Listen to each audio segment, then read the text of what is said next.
Bonjour et bienvenue sur ma chaîne. Aujourd'hui, le tuto du jour, ça va être de renommer des fichiers. Alors, on va pas faire genre juste deux lignes de code pour renommer un fichier qui est dans tel dossier, et puis tout ça en passant par la console. On va essayer de faire quelque chose avec une interface graphique. Donc, le tuto du jour, c'est cette petite fenêtre. Il y aura un bouton radio qui pourra permettre soit de rajouter à tous les fichiers d'un dossier en préfixe le nom du dossier, ou soit en préfixe un numéro. C'est-à-dire que par exemple, s'il y a 10 dossiers, ben on fera 1, 2, 3, 4, 5, 6, 7, 8, 9, 10, 10 fichiers pardon, dans le dossier. Et le meilleur moyen de se rendre compte, c'est de faire une petite démonstration. Donc là, je vais choisir par exemple les numéros en préfixe. Donc je vais choisir ce dossier, donc renommer fichier. Je vais mettre renommer fichier. Il va me demander quel dossier je veux, donc moi je vais choisir celui-là, là, renommer fichier avec un S pour le distinguer de celui-là. Je mets OK, et voilà. Et là il m'a mis 0, 0, 1, 2, et puis j'ai mis un petit tiret bas pour bien séparer. Si je fais la même chose avec nom du dossier en préfixe, alors le nom du dossier c'est renommer fichier, donc avec un S. Je mets renommer, donc je choisis toujours le même fichier ici. Et là, qu'est-ce qu'il va faire ? Il me rajoute renommer fichier devant chaque fichier. Et ainsi de suite. Si je recommence avec numéro de préfixe, tac, il va me remettre un 00, etc. Voilà, donc ça, c'est ce qu'on va faire dans ce tuto. Alors, comment ça va se passer ? Alors, évidemment, ici, dans la console, je lui ai demandé qu'il me confirme que les opérations ont bien été faites. Voilà, mais c'est pour la vérification. Alors, on va tout reprendre à 0. On commence par les importations. Donc les importations, c'est les modules de Python dont on va avoir besoin pour pouvoir lancer dans de bonnes conditions ce petit... j'allais dire cette petite application, oui, on va dire cette application. Alors pour commencer, on prend OS. Alors OS, c'est pas un OS, hein, c'est Operating System, donc c'est système d'exploitation. C'est un module qui permet de faire diverses opérations dans le système d'exploitation, d'ordre des modifications de fichiers, de dossiers, enfin tout ce dont on va avoir besoin. On les détaillera après. Ensuite, je vais prendre dans tkinter, je vais prendre les modules button, radio button, stringvar, tk et file dialog. Alors button, c'est pour faire le bouton de lancement. Les radio buttons, c'est les boutons radio, c'est les deux petites... alors, je vais mettre ça ici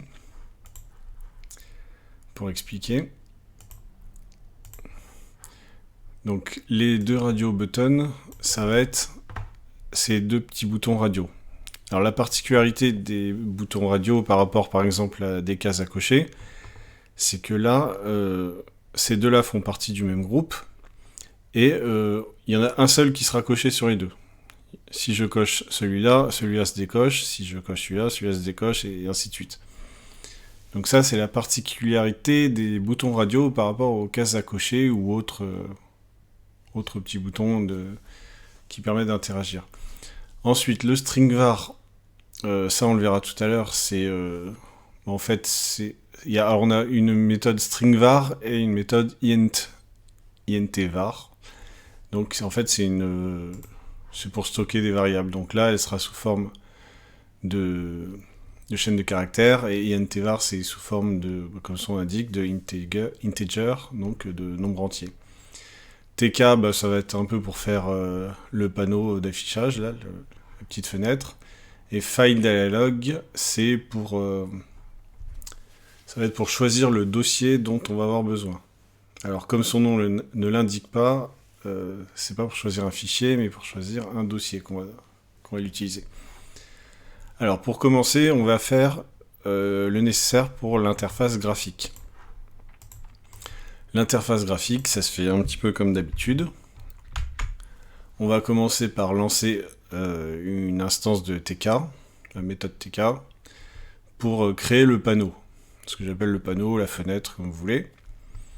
On va utiliser la méthode title pour donner un titre, comme son nom l'indique. Donc ici, le titre, ça va être renommer des fichiers. Tout simplement. On va lui donner alors ce qu'on appelle une géométrie, c'est-à-dire en fait une taille en hauteur et en largeur. Donc on va prendre un 300 par 100 et on va lui indiquer que on ne souhaite pas, ni en longueur ni en largeur, que cette fenêtre puisse être redimensionnée. Donc resizable, ça veut dire redimensionnable. Et je lui mets faux dans les 2 dimensions. Voilà. Ensuite, on arrive à ce fameux string var dont on a parlé il y a quelques instants. Voilà. Donc ce string var, ça va être, alors comme j'ai mis ici en remarque, une variable de stockage pour la valeur du bouton radio. Donc on va la voir juste après, la valeur. Donc ici, en fait, ça va juste être pour stocker ce préfixe. Alors, la variable que j'ai appelée préfixe, donc ça va être, comme son nom l'indique, le préfixe qu'on va mettre au fichier quand on va les renommer. C'est-à-dire le préfixe, c'est ce qui est avant, pas suffixe, quoi. Ce préfixe que je viens de définir en tant que string var, je vais faire un set, c'est-à-dire un set, c'est... alors, en informatique, set, c'est l'inverse de get. Quand on fait un set, ça veut dire qu'on attribue une valeur. Quand on fait un get, ça veut dire qu'on va récupérer une valeur qui a été attribuée. Donc là, on en est à la première étape, c'est-à-dire celle d'attribuer une valeur au préfixe. Donc cette valeur, ça va être non dossier. Pourquoi ? On va le voir juste après. Et donc ce set qu'on va faire, ça va être la valeur par défaut du préfixe. Je vais expliquer juste après. Donc on va utiliser les radio buttons ici, donc les boutons radio. Et on va forcément en définir 2. Donc le premier, ça sera pour le choix numéro 1 qui sera de mettre en préfixe le nom du dossier. Et le deuxième, ça sera pour le choix numéro 2 qui sera de mettre un nombre en préfixe. Et donc il va falloir définir 2 boutons radio. Donc on définit le premier, qu'on va appeler radio dossier, pour s'y retrouver. Donc radio dossier, ça va être quoi ? Ça va être ce qu'on appelle un widget radio button, donc un bouton radio, ici, petit truc là, qui sera sur le panneau, dont la variable sera préfixe. Alors pourquoi la variable sera préfixe ? La variable, on va indiquer une même variable préfixe dans les 2 cas, pour indiquer que les boutons radio font partie du même groupe. C'est ce que j'ai expliqué tout à l'heure. À partir du moment où on en a plusieurs qui font partie du même groupe, il n'y en aura qu'un seul qui pourra être coché. C'est tout l'intérêt. Si j'avais mis des noms de variables différents, eh ben on aurait pu en cocher... on aurait pu cocher les 2, du coup, puisque les 2 font partie d'un groupe différent, et le programme comprendra que, en fait, on va attendre 2 informations différentes. Tandis que là, en indiquant la même variable pour les 2 boutons radio, on va lui indiquer que de ces 2 boutons radio ne sortira qu'une seule information, puisque ça fait partie du même groupe. Et en l'occurrence, la seule information dont on a besoin, eh ben, c'est est-ce que l'utilisateur veut qu'on mette le nom de dossier en premier, ou est-ce qu'il veut qu'on mette le numéro de préfixe en premier. Une fois cette variable définie, on va lui donner une valeur ce coup-ci. Alors là, c'est une valeur au niveau... c'est un peu plus symbolique, c'est la valeur qu'on attribue à tout ça, à ce radio button. Donc la valeur du radio button, c'est pas le préfixe. Donc la valeur, c'est ce qu'on a défini juste avant, ici, quand on a fait le set. Donc ici, la valeur, ça va être nom dossier, et c'est la valeur qui a été choisie juste à la ligne d'avant pour être la valeur par défaut. Si on met pas de valeur par défaut, il est un peu perdu, donc il va falloir lui indiquer, il faut pas oublier. Donc ça, c'est la valeur en interne, si vous voulez, pour pour que le programme s'y retrouve. Et ici, on va mettre le texte, le paramètre texte, ça va être qu'est-ce que je voudrais, ce que je voudrais, je me comprends, ce que je voudrais afficher. Et ici, je vais afficher le nom du dossier en préfixe. Voilà. Donc on fait exactement la même chose pour le bouton radio qui est en dessous. Il est sur le panneau, il fait partie du groupe préfixe. Alors pour variable, j'aurais pu mettre autre chose que préfixe, j'aurais pu mettre groupe préfixe ou n'importe quoi.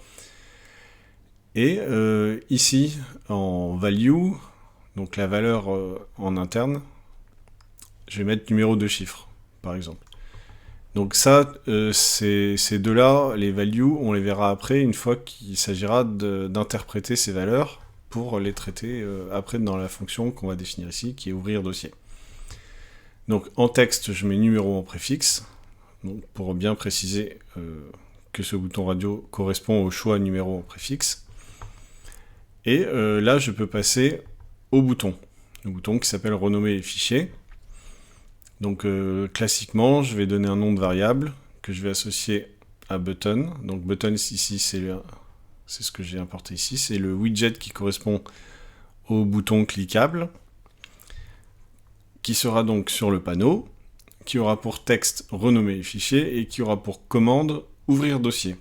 Commande ouvrir dossier, ça veut dire que la commande associée au clic sur le bouton sera l'appel de fonction. Donc là, c'est un appel de fonction, c'est pour ça qu'il n'y a pas les petites parenthèses avant ouvertes et fermées, je veux dire. Donc là, c'est vraiment un appel de fonction. Pourquoi il met des petits zigzags en dessous ? Parce qu'elle n'a pas été définie. Donc aucune solution disponible pour dans l'immédiat, bon ça on comprend pourquoi. Une fois que j'ai défini ces variables-là, qui sont associées à 3 widgets ici, je vais me soucier de la mise en page. Donc la mise en page, je vais faire un pack. Donc je vais mettre le radio dossier en premier. Hop, je le mets en pack, donc packaging quoi. Je l'emballe. Et je vais rajouter anchor égale W. Ça veut dire quoi ? Ça veut dire anchor, c'est-à-dire l'encre. Donc c'est-à-dire je vais l'ancrer. W, ça veut dire west en anglais. Donc à l'ouest, à gauche. C'est pour ça qu'il est du côté gauche ici. Je vais faire la même chose pour le bouton radio qui est en dessous. Je vais le packager avec une encre à l'ouest. Voilà, et le bouton, je l'ai laissé au milieu, hein, c'est pas la peine de s'embêter avec ça. Et là, je passe au panneau main loop, ça veut dire je mets en route tout ce qui est dans l'élément panneau. Donc tout ce qui a été défini ici, hop, on le lance, on le met en route. Une fois que ça c'est fait, donc ça je peux le pousser de là pour le moment. Une fois que tout ça c'est fait, il va falloir donc en priorité définir la fonction ouvrir dossier. La fonction ouvrir dossier, ça va être quoi ? Ça va être, comme son indique, d'ouvrir un dossier et puis après de traiter les fichiers qui sont à l'intérieur pour les renommer de la façon qui a été choisie par l'utilisateur dans l'interface graphique. Alors pour ce faire, je vais juste commencer par définir la fonction. Donc là, je définis la fonction ouvrir dossier, c'est-à-dire, alors là, on n'a plus les petits zigzags en dessous parce que la fonction est définie. Bon, elle n'est pas encore opérationnelle, mais elle est définie. Cette fonction ouvrir dossier, je vais commencer dans une première étape par choisir un dossier. Et comment je m'y prends pour choisir un dossier ? J'utilise file dialog, donc dialogue fenêtre, c'est une fenêtre de dialogue pour les fichiers. Et là, je vais lui appliquer la méthode askDirectory. askDirectory, ça veut dire choisis un dossier. Donc là, ça va être une fenêtre de dialogue, alors qui s'appelle file, comme son nom ne l'indique pas, ça va être ici pour choisir un dossier. Donc directory, c'est dossier. Donc askDirectory, ça veut dire demande-lui un dossier, demande à ton utilisateur un dossier. Donc, ce choix de dossier, je vais le stocker dans la variable dossier choisi. Donc dossier choisi est égal à ça. Je demande à l'utilisateur de choisir un dossier. Une fois que j'ai fait ça, je vais découper le chemin, parce que là, dossier choisi, c'est un chemin absolu. Ce qu'on appelle chemin absolu, c'est par opposition à chemin relatif. Chemin relatif, c'est juste le nom du dossier courant avec le nom du fichier derrière, par exemple. Et là, le chemin absolu, ça va être par exemple C2 points, racine, user, tout ce que vous voulez. C'est le chemin complet en fait. Qu'est-ce que je vais faire avec ça ? Eh bien, je vais le transformer en liste. Donc, ça va être séparé par le séparateur slash dans le chemin absolu. Et je vais utiliser ce séparateur slash comme séparateur de liste. C'est-à-dire qu'il y aura par exemple, s'il y a 3 slash dedans, ça veut dire qu'il y aura 4 éléments. Ou plus ou moins, ça dépend si on met un slash à la fin, etc. Bon, bref. Donc je vais faire un split. Split, ça veut dire découpage. C'est un découpage. Je vais faire un découpage selon le séparateur slash de ce chemin absolu que j'ai appelé dossier choisi juste avant. Et tout ça, je vais le mettre dans une liste que je vais appeler liste dossier. Voilà, c'est une liste str, ça veut dire string, c'est chaîne de caractères. Cette liste, je vais la traiter. Alors, je vais définir comme étant le nom de dossier. Le nom de dossier, ça va être le nom du dossier que j'ai choisi. C'est-à-dire vraiment juste le nom du dossier, pas tout le chemin pour le dossier. Pour faire ça, je vais prendre dans la liste que je viens de définir à l'instant, liste dossier, je vais prendre dans cette liste l'index -1, donc l'avant-dernier. Donc je vais prendre la longueur de cette liste, longueur de la liste dossier, et je vais enlever 1. Donc je m'explique juste en dessous, petite remarque, pour être clair. Par exemple, si la liste c'est 1, allez, on va dire 2 et 3, non, on commence par 0, de toute façon, on va dire que c'est les indices, ce sera plus clair. Donc la longueur de la liste, ça va être 1, 2, 3, 4 éléments. Et la longueur de la liste -1, ça va être 3. Donc là, l'index, parce que là, entre crochets ici, c'est l'index. Hein. On est d'accord ? Ça, c'est une liste, et ça, c'est son index. Donc l'index que je veux choisir, ça sera le dernier, ça sera le nombre d'éléments qui ici est 1, 2, 3, 4, il y a 4 éléments, et 4 moins 1 ici, ça fait 3. Donc l'index que je veux, c'est celui-là, c'est 3. Et comme je cherche l'index du dernier élément, puisque c'est le dossier courant, et ben, il suffit de faire la longueur de liste -1. Donc 0, 1, 2, 3, ça fait 4 éléments, et 4 moins 1, ça fait 3, et donc l'index c'est 3 ici. Voilà. Ceci étant fait, maintenant, une fois que j'ai fait ça, il va falloir que j'applique tout ce qu'il faut pour faire les modifications, toutes les méthodes nécessaires.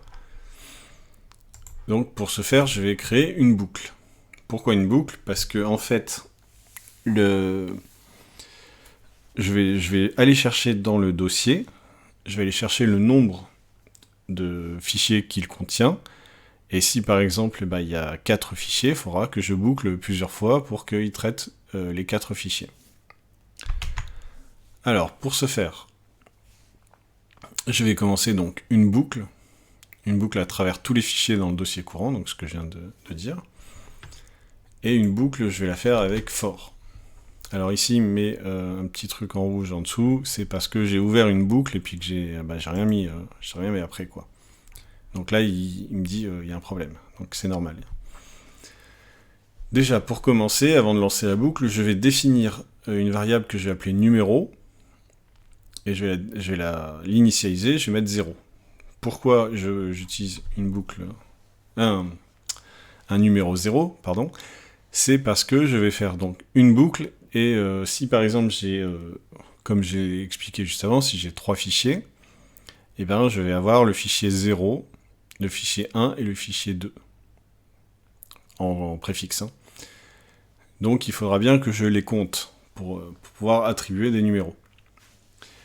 Alors, pour lancer cette boucle, je vais faire un for. Alors, je vais lui dire, pour chaque non-fichier dans OS listdir dossier choisi, donc ça je vais expliquer. Dossier choisi, là au moins on est d'accord, c'est le dossier qu'on a choisi comme son nom l'indique, c'est-à-dire le dossier qui a été sélectionné par la fenêtre de dialogue. Donc listdir dossier choisi, c'est une méthode de chez OS. Listdir, comme son nom l'indique pas forcément très clairement, c'est list directory, ça veut dire. Donc list directory, ça veut dire la liste de tout ce qui est... Directory, c'est répertoire, c'est le dossier, quoi. Donc la liste de tout ce qui est dans le dossier. Alors là, je vais faire donc un listing qui sera fichier machin, fichier ceci, dossier machin. Et il va tourner en boucle. Alors, qu'est-ce que je vais rajouter là-dedans ? Eh bien, je vais lui rajouter quelques petites conditions. Alors, listdir... alors, est-ce que je l'ai expliqué ? Listdir... Non, pas encore. On le fait juste après. Donc, listdir, en fait... on va pas se compliquer la tâche. Listdir, il prend juste en paramètre le dossier choisi. Et puis c'est tout. Il retourne une liste. Donc, pour chaque élément de la liste qui est retourné ici, on va prendre une variable de boucle qu'on va appeler nom-fichier, et qui sera le nom de chaque fichier, comme son indique. Là, je vais commencer par faire un filtrage. Pourquoi je fais un filtrage ? Parce que je ne veux renommer que les fichiers. Je ne veux pas m'occuper des dossiers, ou des sous-dossiers, pour être plus précis, qui seront dans le dossier choisi. Si par exemple, dans le dossier renommé fichier, j'avais un autre fichier qui s'appelait, XXX, et bien je ne veux pas m'en occuper. Ce dossier-là, je le mets de côté. Je vais juste renommer les fichiers. Alors, pour ce faire, j'utilise la méthode de isFile, donc du module OS pass. Pass, ça veut dire chemin. Donc c'est un module qui s'appelle OS, et dedans il y a un autre module qui s'appelle chemin, qui contient ici isFile. Alors isFile, comment ça se passe, et après qu'est-ce que je mets dedans ? Et bien dedans je mets OS pass join dossier choisi non fichier. Donc join, comme son nom l'indique, c'est pour faire une jointure, donc une soudure en fait entre un dossier et un fichier. Et c'est toujours dans pass. Et là, isFile, c'est toujours aussi dans pass. Alors, comment... là, j'ai fait juste un copier-coller de la documentation officielle, qui est disponible donc, sur le net. Donc, OS pass isFile. isFile, ça veut dire, est-ce que c'est un fichier ? Is, c'est être, hein, voilà. isFile, est-ce que c'est un fichier ? Donc, en paramètre, je vais mettre le chemin pour accéder à ce fichier. Donc le chemin, c'est path, ici. Et il me dit, je retourne donc le résultat de l'action de cette méthode sur le paramètre. Il me retourne true si le chemin existe. Voilà, s'il existe... Une regular file, ça veut dire dans les règles de l'art, on va dire. Si c'est un vrai chemin, quoi. Donc, pour résumer, si le fichier existe, il me retourne true, ou vrai, quoi. Il me dit vrai si ça existe. Si ça n'existe pas, il retourne false. Faux. Ensuite, le OS path join que je viens d'utiliser ici, avec 2 paramètres. il me dit que donc cette méthode, elle prend en paramètre pass, et pass avec une petite étoile ici, et ici pass au pluriel. Bon, je vais expliquer ce que c'est. Et là, il me dit que le résultat de cette méthode, c'est de joindre, intelligemment, bien sûr, un ou plusieurs segments de chemin, des morceaux de chemin. Et ce que ça va retourner, c'est la concaténation des chemins entre eux. Voilà, avec comme séparateur, le séparateur qui va bien. Except 1, etc. Voilà. Donc là, il raconte un petit peu toute sa vie. Bon, ça ne nous intéresse pas pour le moment. Alors, juste petite explication pour cette petite étoile ici. En Python, quand on met une petite étoile devant un paramètre, ça veut dire qu'il peut y en avoir autant qu'on veut. Donc en fait, je vais faire une jointure entre le paramètre ici qui est obligatoire, et ici, il peut y en avoir 15 autres. Bon, et donc il va faire la jointure entre celui-là et puis tous ceux qui suivront après. Là, en l'occurrence, je vais avoir un chemin ici et un chemin ici, puisque je n'ai mis que 2 paramètres. On revient donc au code. Donc dans join, je vais faire une jointure entre dossier choisi et le nom de fichier. Le nom de fichier, c'est la variable de boucle ici. Après, ça va aller relativement vite. On va écrire des conditions pour ajouter le préfixe qui a été choisi. Alors ici, je vais séparer. On va faire une condition if. Donc là, c'est une première condition. Si le fichier existe, et ce fichier, le fichier en question, c'est donc la jointure de dossier choisi. Donc en fait, ce fichier-là, on lui met juste le nom du dossier choisi avant, pour avoir un chemin complet vers ce fichier. Voilà. Donc si ce préfixe, ici, en get, alors ici on va avoir un get, si ce qu'on récupère du préfixe, de la variable préfixe, j'entends, c'est nom dossier, alors je fais ça. Donc je vais juste revenir là-dessus. Qu'est-ce que ça veut dire? Donc je vais prendre la variable préfixe qui est ici, qui est donc définie comme étant un string var. Donc ce préfixe que j'ai seté, alors oui ça se dit seté, mais bon, ça veut dire que j'ai défini, que j'ai paramétré comme étant, que j'ai défini, c'est bien.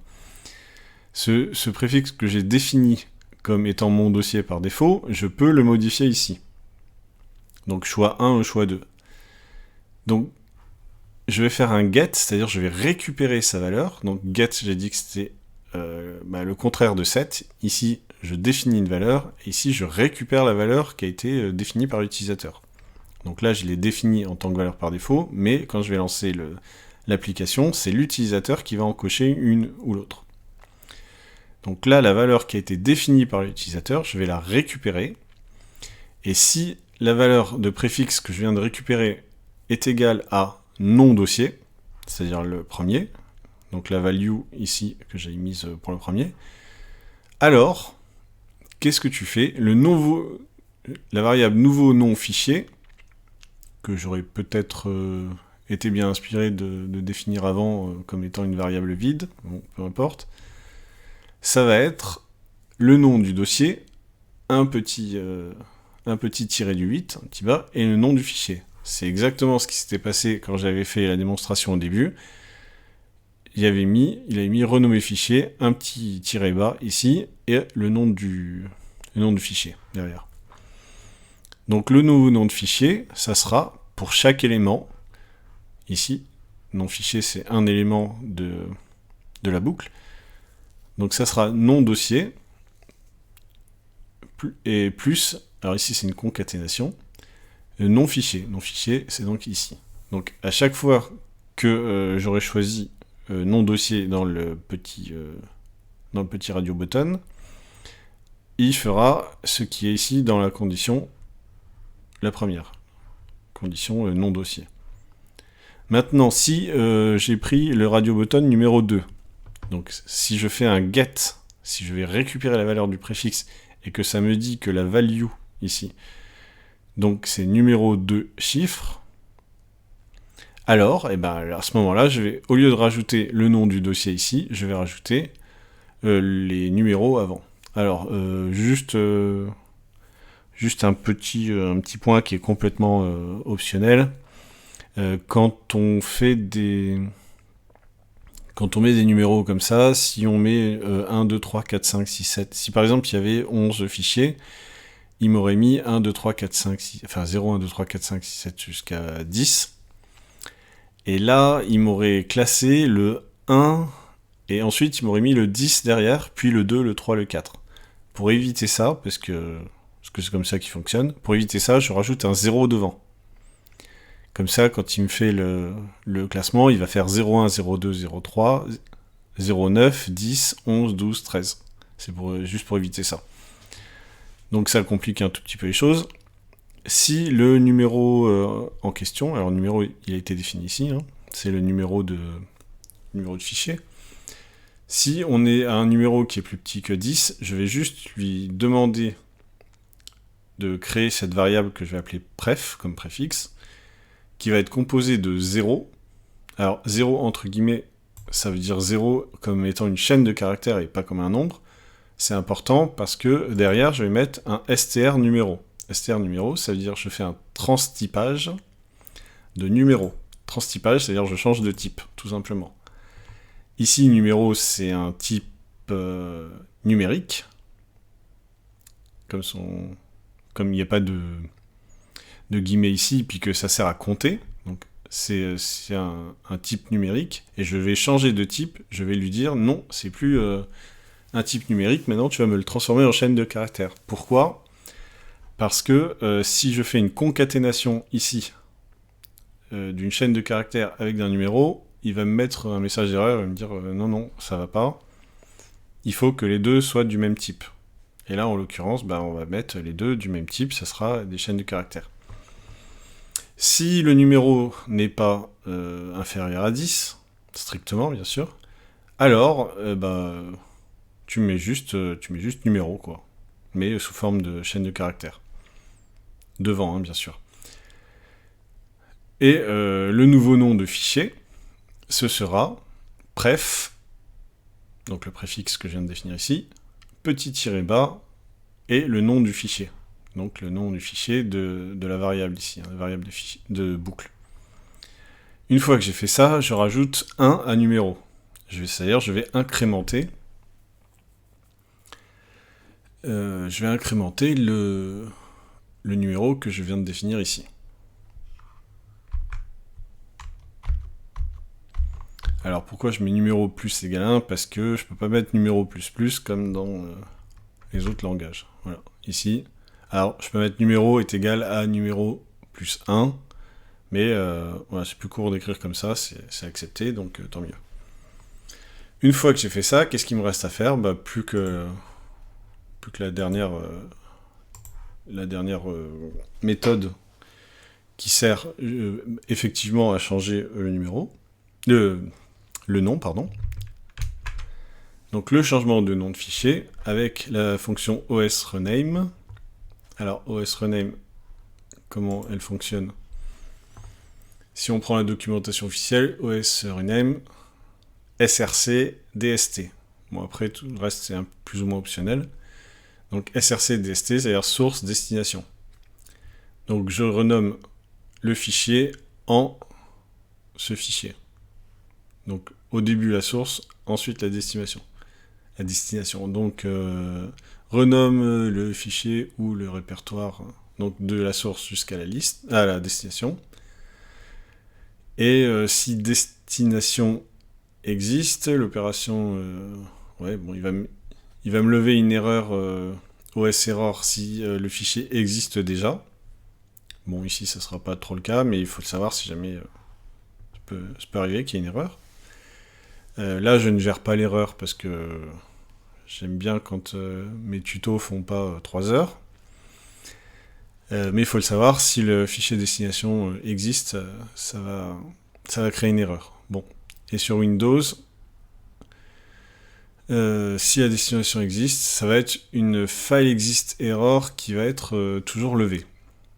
Donc on va lever une erreur, une exception, ça dépend comment dire comme on veut. Et l'opération pourra échouer si ils sont sur des sites. Bon, ça ne nous concerne plus.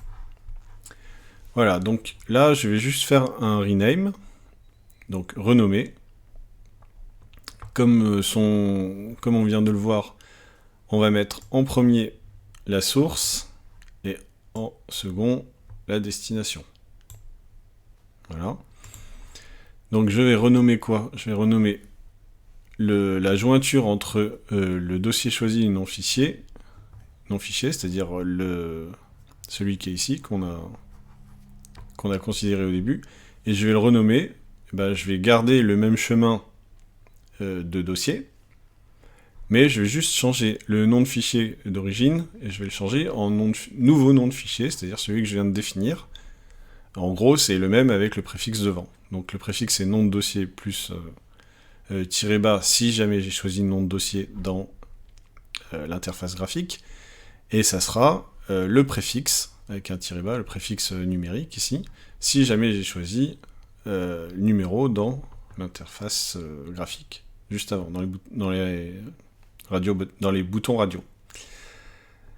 Et ça, donc il y a juste ça qui change. C'est-à-dire que l'ancien nom de fichier, je le transforme en nouveau nom de fichier, tout simplement. Et je garde dossier choisi, puisque c'est le chemin vers le dossier qui nous intéresse. Et comme j'aime bien savoir si tout s'est bien passé, je vais faire un print en dessous. Dossier choisi, nom fichier, nouveau nom fichier. Donc ça va être nom fichier, nouveau nom fichier. Donc je vais mettre dans la console, qui est juste en dessous ici. Donc ça c'est pour vérification. Donc je vais imprimer dans la console le dossier choisi avec le nom de fichier et le nouveau nom de fichier. Voilà, pour vérifier que tout s'est bien passé, mais je peux aussi également aller directement dans le dossier renommé fichier, vérifier que tout s'est bien passé. Voilà. Donc une fois que tout ça est fait, ça devrait marcher, donc ça marche même. Juste une petite dernière remarque, c'est au niveau de, ici, changement du nom de fichier. Il y a une indentation ici qui est 1, 2, 3 indentations. Pourquoi 3 indentations? C'est très important, parce que ici, le rename, il va se faire sous la condition if os passfile, etc. est juste. Si le chemin existe, alors tu fais le rename. Voilà, il y a une indentation ici. Si j'avais mis ce os rename ici, c'est-à-dire avec une indentation de moins, ça aurait marché aussi dans certains cas.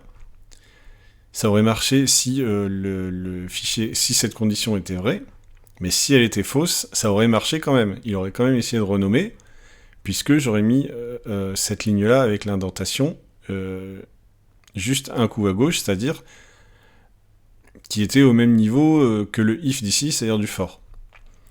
Donc là, ça veut dire que je fais un rename si if ospile machin est vrai, alors je fais un rename. Et si je l'avais indenté ici, donc ça, attention, c'est une erreur qui est toute bête quand même, ça aurait fait un rename quand même, malgré le fait que ça puisse être faux. Donc là, il aurait juste été dans la boucle, et hop, OS rename, il aurait tout changé dans la boucle. Même si, donc là, il aurait fait, en d'autres termes, il aurait fait les dossiers avec. Et là, c'est pas ce qu'on veut. Et voilà. Donc ça marche à la fin. Et on peut faire des modifications. Alors bien sûr, juste avant de terminer, là j'ai mis deux choix. J'ai mis un truc qui était le nom de dossier. Un deuxième choix qui était le numéro à 2 chiffres. J'aurais pu mettre un autre choix avec une chaîne de caractères définie. Et autre chose qui peut être aussi très intéressante, c'était de mettre en préfixe la date du jour, par exemple. Donc là, pareil, il aurait fallu faire un troisième un troisième if pour le nom, la chaîne de caractères définis, et un quatrième, par exemple, pour la date du jour, et là, faire appel à tous les modules de date, etc. Ça aurait un petit peu allongé le code, mais bon. Voilà, donc c'est-à-dire qu'on peut faire encore beaucoup de choses comme ça pour faire un renommage. Merci pour votre attention, et puis à bientôt pour un nouveau tuto.